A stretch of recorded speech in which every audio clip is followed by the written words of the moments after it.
Assalamualaikum warahmatullahi wabarakatuh. Halo Sobat Busam.id, dalam rangka mendukung generasi kritis, anti galau dan apatis, Dinas Kominfo Provinsi Kalimantan Timur bekerja sama dengan media Busam.id dan program studi Ilmu Hubungan Internasional Fakultas Ilmu Sosial dan Ilmu Politik Universitas Mula Warman dengan ini menghadirkan Q&A dengan tema kesiapan pemuda menghadapi IKN.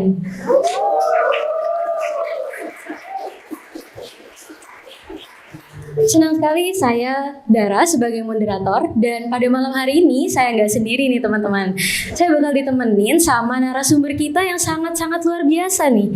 Tapi sebelum saya memperkenalkan narasumber kita, izinkan saya untuk memperkenalkan para panelis kita yang sudah siap nih sepertinya.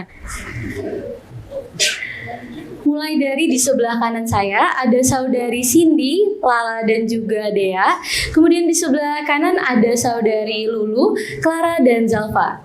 Mereka adalah mahasiswa semester 1 kelas A program studi Ilmu Hubungan Internasional yang mengambil mata kuliah Filsafat Ilmu Pengetahuan dengan dosen pengampu Unis Sagena SIP MSI PhD. Beri aplaus untuk para panelis kita pada malam hari ini.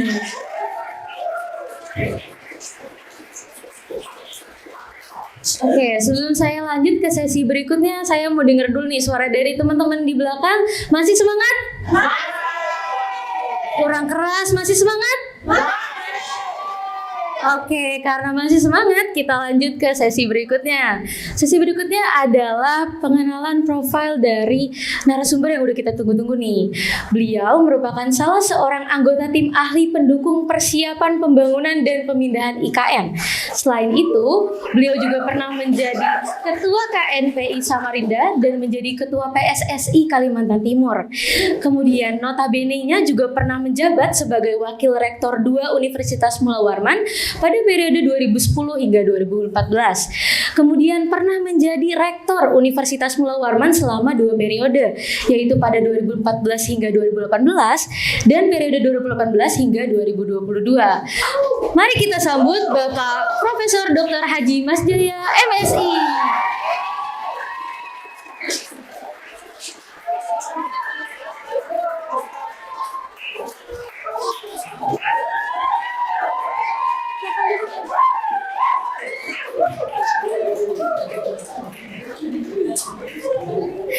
Baik. Apa kabar Pak? Alhamdulillah sehat. Alhamdulillah. Gimana nih Pak perjalanan selama kesini, sempat kena macet gak Pak? Rasanya untuk sekarang ini sudah mulai macet lagi. Aman, terkendali.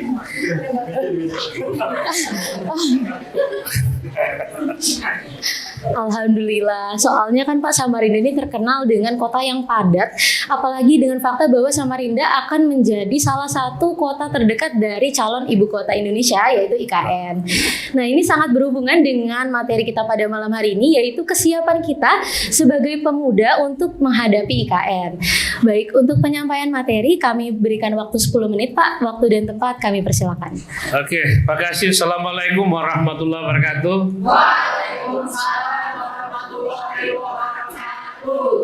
Selamat sore, salam sejahtera untuk kita semua. Alhamdulillah kita bersyukur bisa bertemu dalam agenda yang luar biasa. Kolaborasi antara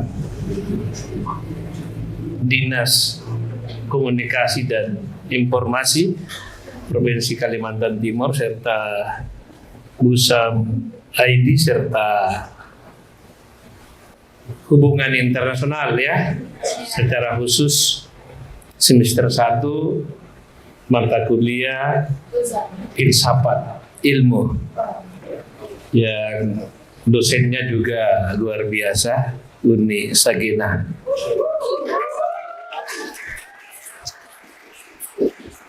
Biasanya kalau dosennya luar biasa, maka pasti dan insya Allah juga mahasiswanya dan moderatornya pasti luar biasa juga. Terlebih para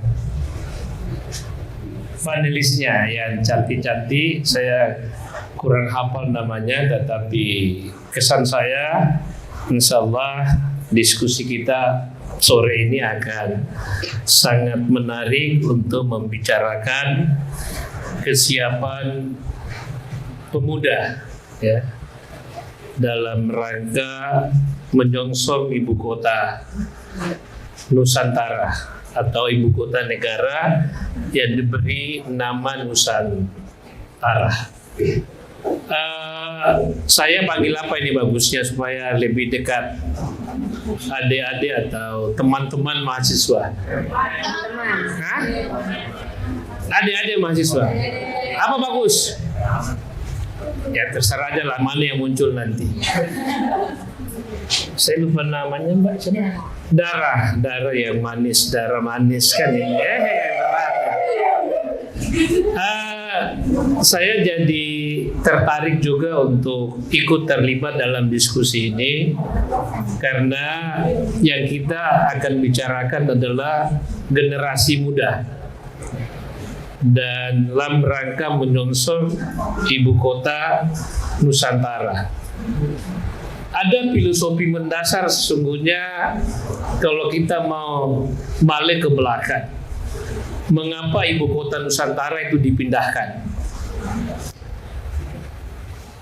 Ada rasa ketidakadilan, ada rasa tidak meratanya aspek pembangunan, tapi ada yang paling penting sesungguhnya. Yang paling penting sesungguhnya adalah ada tuntutan aturan, undang-undang atau tujuan negara itu sendiri yang akan kita wujudkan dalam waktu yang memang digariskan, yaitu menuju masyarakat adil dan makmur sejahtera. Kita sampai pada saat ini kita sudah merdeka kurang lebih 78 tahun. Sementara harapan kita semestinya kalau dibandingkan antara sumber daya alam dan potensi Indonesia untuk mensejahterakan rakyatnya, umur 78 tahun itu semestinya sudah sejahtera. Tetapi konsep pembangunan dan orientasi membangunnya kita selama ini ada kecenderungan tidak terjadi pemerataan dan tidak terjadi keadilan. Yang sering anak-anakku sekalian dengar disebut dengan Jawa sentris. Ya pernah dengar ya? Jawa sentris.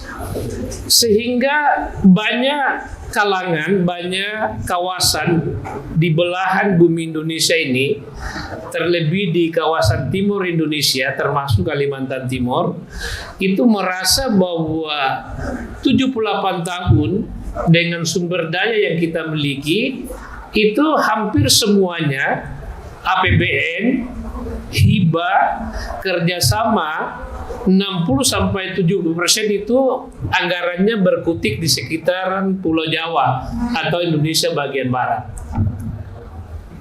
30-80% itu dibagi ke seluruh Indonesia sehingga tidak merata. Target pemerintah saat ini 100 tahun Indonesia emas itu semestinya kita sudah sejahtera, sudah adil dan makmur lah. Oleh karena itu di 22 tahun berikutnya yang menentukan 100 tahun ke depan Indonesia itu adalah generasi yang ada saat ini, termasuk anak-anakku sekalian atau adik-adik mahasiswa yang pada saat ini jadi mahasiswa. Karena 4 tahun lagi sudah sarjana, 2 tahun bekerja, kira-kira 15 tahun mengabdi, kemudian wujudlah impian Indonesia Emas yang bonus demografinya itu ada di adik-adik sekalian yang kita wujudkan. Kalau mau mewujudkan Indonesia Emas, adalah salah satu yang terpenting, itu aspek pemerataan dan keadilan. Karena sistemnya adalah Jawa sentris, maka salah satu kelemahan pembangunan kita itu terkonsentrasi pada satu wilayah tertentu. Keadilan itu tidak terlihat dengan bagus. Pemerataan pembangunan terlebih juga tidak terlihat. Belum lagi kesemrawutan, kemacetan, polusi dan segala hal di ibu kota Jakarta saat ini itu bagian yang menjadi pertimbangan. Itu salah satu kilas baliknya sedikit. Akhirnya diputuskan kalau mau Indonesia Emas kita capai, maka pemerataan segera diwujudkan. Salah satu caranya adalah memindahkan ibu kota Nusantara. Pindahlah di Kalimantan Timur. Itu historinya dari sisi kepentingan Indonesia Emas. Tujuan ibu kota Nusantara itu dikenal ada 3, ya. Pertama adalah kota dunia untuk semua. Yang kedua, identitas bangsa. Yang ketiga adalah pusat pertumbuhan ekonomi baru yang ada di Indonesia. Nah, kalau bicara dengan 3 tujuan ini, maka sangat tepat. Karena salah satu wujud Indonesia Emas itu adalah pemerataan pembangunan dengan pindahnya pembangunan konsentrasi di bagian timur yang kebetulan dan alhamdulillah letaknya ada di Kalimantan Timur, maka dengan sangat jelas itu akan berdampak bagi generasi muda saat ini. Bicara kota dunia untuk semua. Kota dunia semua ini dari berbagai pertemuan yang saya ikuti awal-awal bersama ide pemindahan ibu kota ini dikaji oleh para pakar perkotaan dunia. Kalau ibu kota Nusantara ini terwujud di 2045, ya, di 2045 pas 100 tahun Indonesia merdeka, maka satu-satunya ibu kota di dunia yang terbaik dan tidak akan ada samanya sampai 100 tahun ke depan. Kan luar biasa itu, ya. Kenapa luar biasa dan bagus? Karena dia akan ada satu kota diletakkan dan dirancang sedemikian rupa di tengah hutan belantara yang sering kita kenal dengan konsepnya adalah Forest City. Jadi kota di dalam hutan. Persoalannya ini hampir tidak ada di dunia. Jadi hampir 70-30% perbandingannya. Wilayah terbangunnya itu hanya 30%. 70% itu adalah ruang hijau dan hutan. Kalau yang selama ini ada di kota adalah bukan hutan tapi ruang hijau. Ini beda. Karena kalau hutan itu nanti akan kita menyaksikan ada koridor satwa lain yang akan bisa kita lihat. Sehingga itu sangat bagus konsepnya, itu satu. Kedua, identitas bangsa. Karena ibu kota ini tidak hanya sentris Jawa, tetapi kearifan lokal, ya, kearifan lokal menjadi bagian yang tak terkalahkan di dalam aktivitas pembangunan ibu kota. Jadi nanti gambar-gambar bangunannya, kemudian aksesibilitasnya, kemudian perilaku dan budaya masyarakat lokal dan Bhinneka Tunggal Ikanya itu akan menjadi identitas kita. Yang tak kalah pentingnya adalah pusat pertumbuhan ekonomi dunia. Baik. Jadi udah ya? Iya. Baik, ternyata penyampaian materi malam ini sangat menarik ya teman-teman.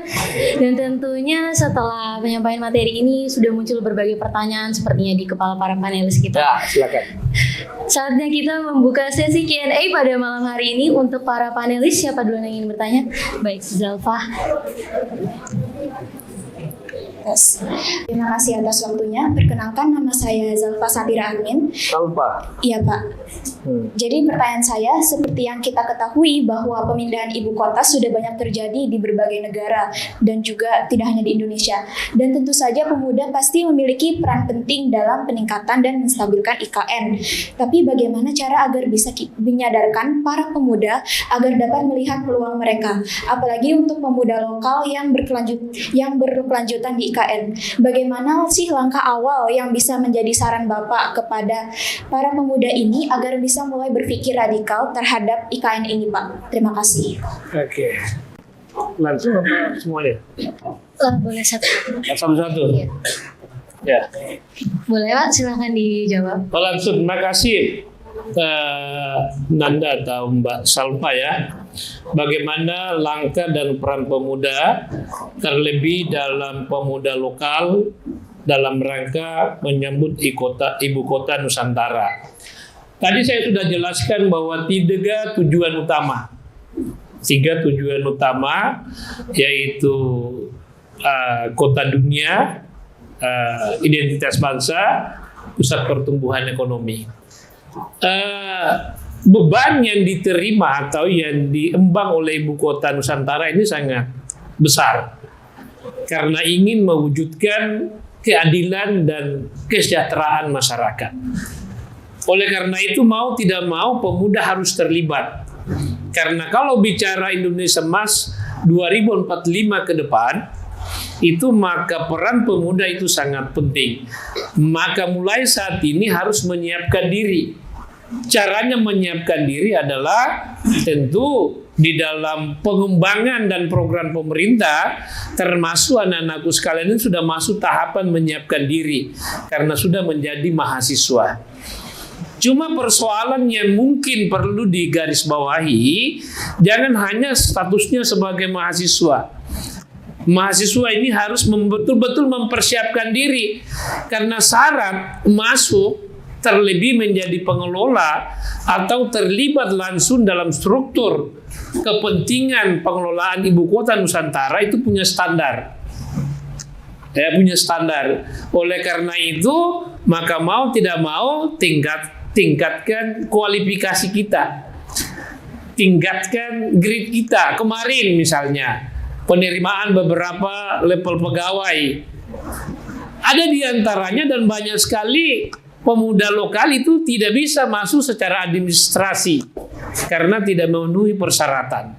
Oleh karena itu tingkatkanlah kualitasnya, kualifikasinya, sehingga nanti selesai syarat apapun yang disampaikan menjadi syarat penerima untuk terlibat secara formal di dalam struktur ya, itu maka dengan sendirinya kita bisa masuk.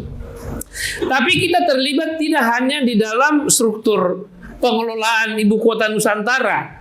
Ada 3 fungsi tadi, maka kita bisa menjadi bagian dari penggerak ekonomi bangsa. Mungkin saatnya nanti jadi pengusaha sukses, mungkin nanti saatnya jadi pejuang, bagaimana mengangkat derajat identitas bangsa, bagaimana menjadi bagian yang terpenting dari pengelolaan itu walaupun di luar struktur. Paling tidak jangan jadi penonton di dalam ibu kota Nusantara. Itulah yang perlu dipersiapkan. Caranya adalah peningkatan SDM. Oke, terima kasih Pak atas jawabannya. Zalfa, apakah sudah terjawab? Oke, boleh lanjut ke next panelis. Dea, silakan. Ya Pak? Dea. Dea, ya. Baik, terima kasih atas waktunya. Perkenalkan, nama saya Dea. Pertanyaan saya adalah, dalam filsafat ada yang namanya epistemologi, yaitu merupakan proses mendapatkan pengetahuan yang merupakan langkah dasar bagi generasi muda untuk mencapai keberlangsungan mereka untuk masuk ke IKN. Menurut Bapak, apakah wawasan generasi muda mengenai pembangunan IKN dapat berkembang sejalan dengan perkembangan aspek digitalisasi, terutama dalam penyebaran informasi? Terima kasih. Baik, boleh dijawab Pak. 1 menit waktunya. Ada 8 klaster atau 8 konsep pembangunan ibu kota Nusantara.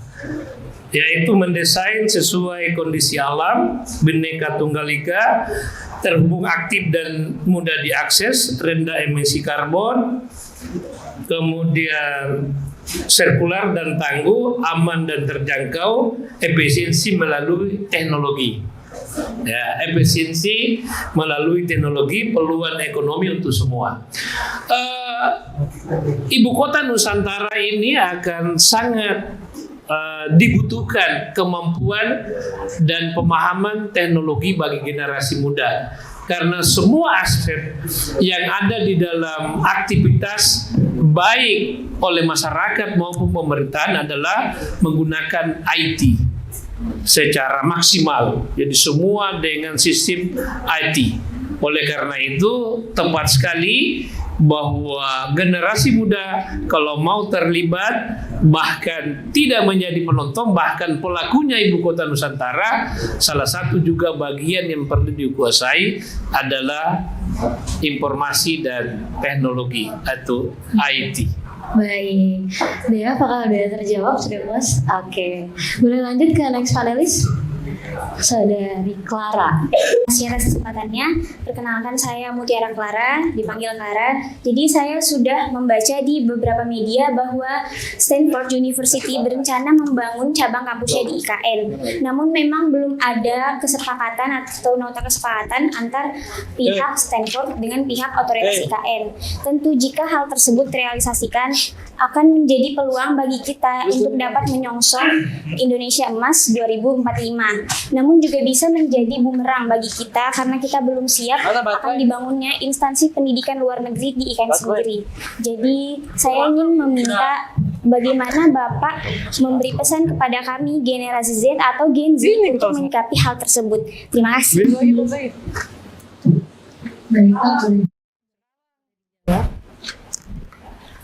Jadi tuntutan dunia sekarang ini adalah dunia global. Kita tidak bisa lagi menghalangi aktivitas, karena tadi kita bicaranya kota dunia untuk semua. Semua investasi, semua orang mau beraktivitas, bisa saja berpeluang masuk di ibu kota Nusantara. Persoalannya kita yang harus mengantisipasi. Nah, salah satu waktu saya jadi rektor, saya mencoba mengantisipasi bahwa kami akan membangun kampus utama. Kampus utama Universitas Mula Warman, lahannya sudah siap 2.500 hektar. Oh, keren kan? Nah, sisa nanti pelanjut dan generasi sekarang itu menjalin komunikasi sehingga bisa kolaborasi dengan perguruan tinggi kelas dunia dan terbaik di Indonesia menjadi satu di Mula Warman Nusantara. Konsep saya waktu itu namanya nanti Universitas Mula Warman Nusantara. Tapi motornya adalah Universitas Mula Warman. Nah, sehingga semua orang mempersiapkan diri masuk di sana. Kita punya lahan di sana, hutan pendidikan kita sekitar ibu kota Nusantara. Kalau jadi semua infrastrukturnya itu hanya 25 sampai 30 menit sudah di ibu kota Nusantara. Kita punya 22.000 hektar. Ketentuan negara boleh digunakan 10%. Maka saya tuntutlah itu. Jadi saya sudah mendapatkan persetujuan dari Kementerian Kehutanan dan Lingkungan Hidup bisa dimanfaatkan 10% dari 22.000 sekitar 2.500 hektar. Nah, itu bisa kerjasama nanti. Jadi tidak usah khawatir. Karena semuanya akan bisa kita kerjasamakan dalam rangka bagaimana mengantisipasi arus globalisasi ini untuk bisa diantisipasi demikian rupa semua investasi bisa masuk.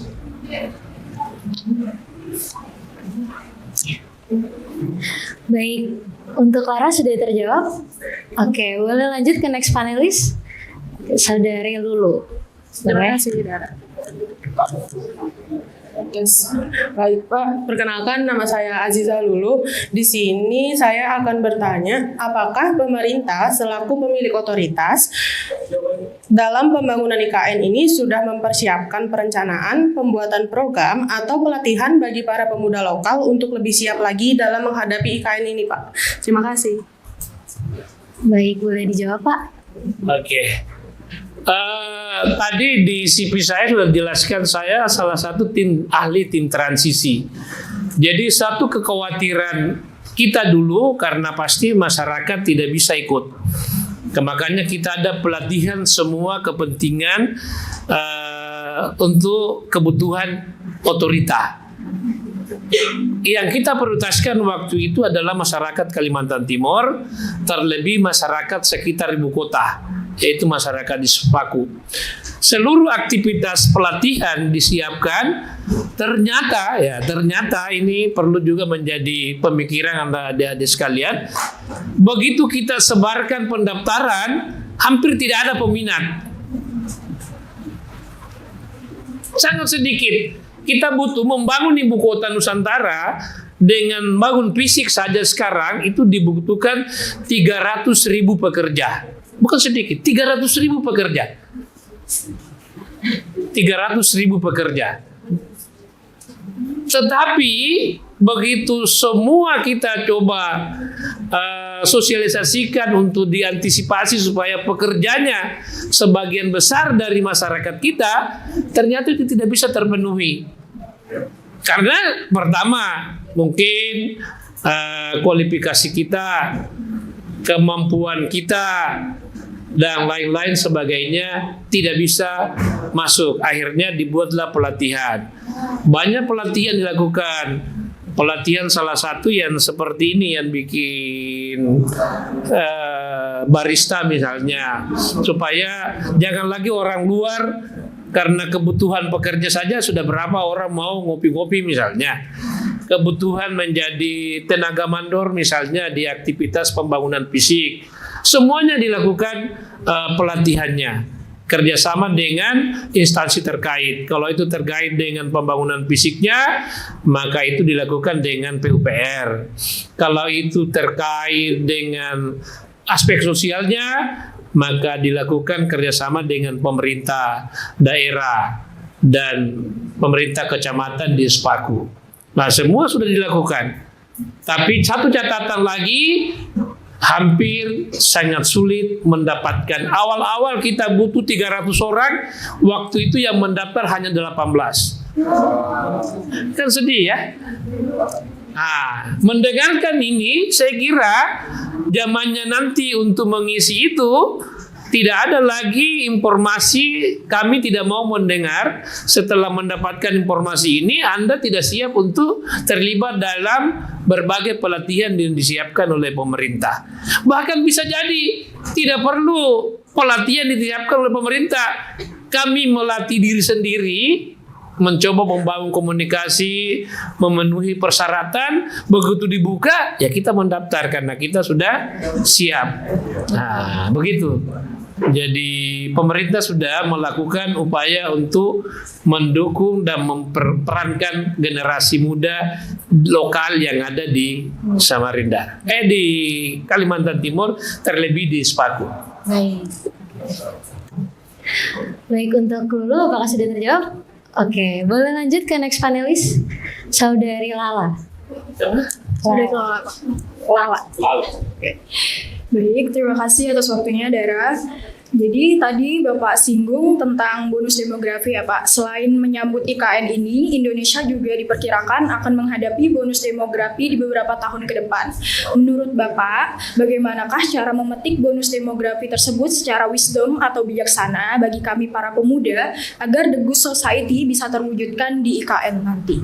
Terima kasih. Baik Pak, boleh dijawab?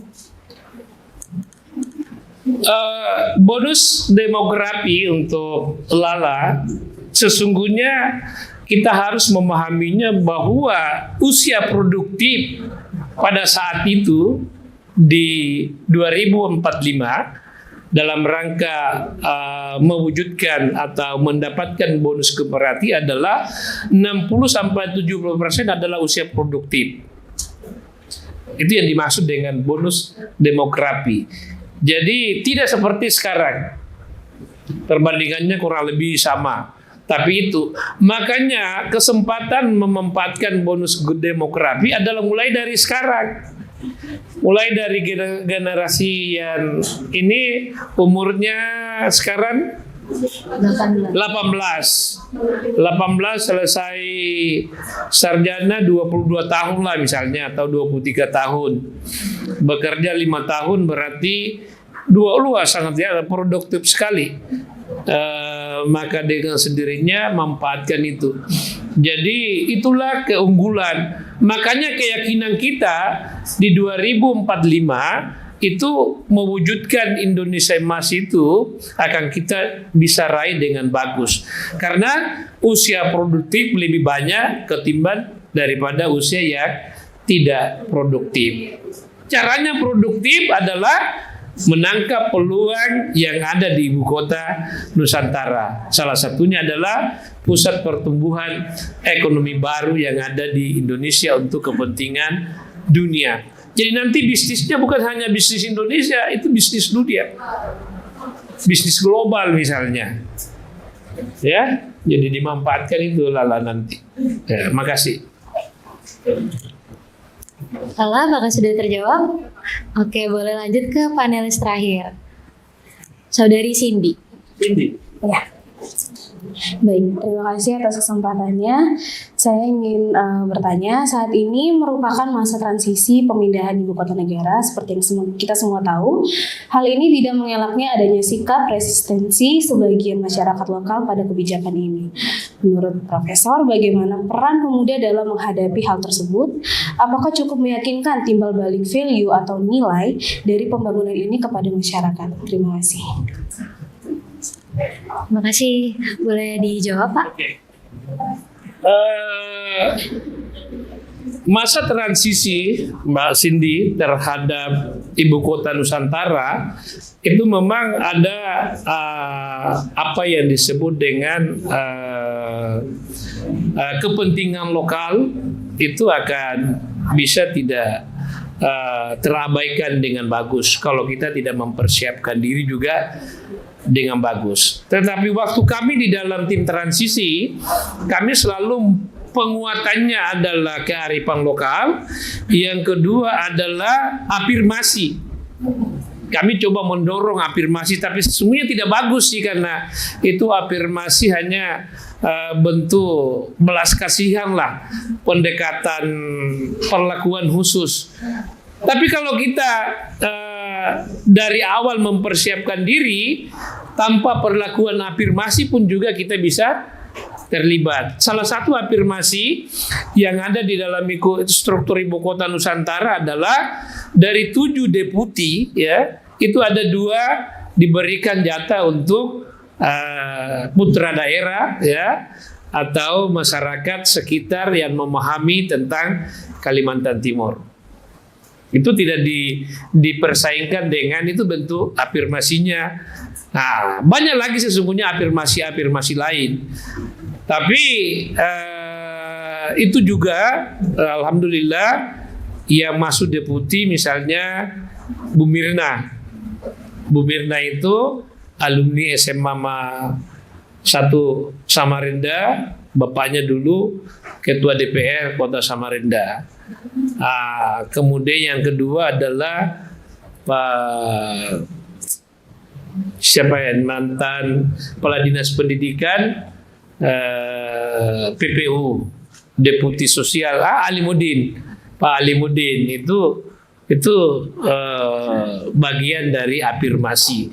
Jadi kemudian direkturnya juga banyak diafirmasi dari muatan lokal. Nanti tentu bagian-bagian bawahnya lagi itu akan ada perlakuan afirmasi. Perlakuan afirmasi bagi masyarakat lokal. Tapi jangan nunggu itu kalau saya. Karena peluang kita untuk masuk di sana dengan mempersiapkan diri, ya, dari sekarang, maka kita juga sudah bisa masuk di persaingan yang distandarkan. Syukur-syukur kalau sudah lulus dan lolos di persaingan yang distandarkan. Kalau toh tidak, nanti baru diambil afirmasinya. Itu jangan nunggu afirmasi. Ngomong jangan mengafirmasinya, tapi bersaing, dan rasanya 3-4 tahun ke depan itu bisa mempersiapkan diri lah. Nggak masalah saya kira. Baik, sepertinya semua panelis sudah bertanya ya. Dan pertanyaan beserta jawabannya semuanya keren-keren. Boleh tepuk tangan dulu dong buat Profesor Mas Jaya. Oke, teman-teman, nggak kerasa kita sudah sampai di penghujung acara pada malam hari ini. Terima kasih kepada narasumber, kepada para panelis, dan kepada para hadirin sekalian. Terima kasih kepada Dinas Kominfo Provinsi Kalimantan Timur, busam.id, serta Prodi Ilmu Hubungan Internasional Universitas Pulau Warman. Jangan lupa saksikan terus channel judul berikutnya dalam Q&A di channel YouTube busam.id. Saya akhiri dengan mengutip quotes dari seorang filsuf Tan Malaka, idealisme adalah kemewahan terakhir yang dimiliki oleh para pemuda. Terima kasih, selamat malam, dan sampai jumpa pada tayangan berikutnya. Assalamualaikum warahmatullahi wabarakatuh.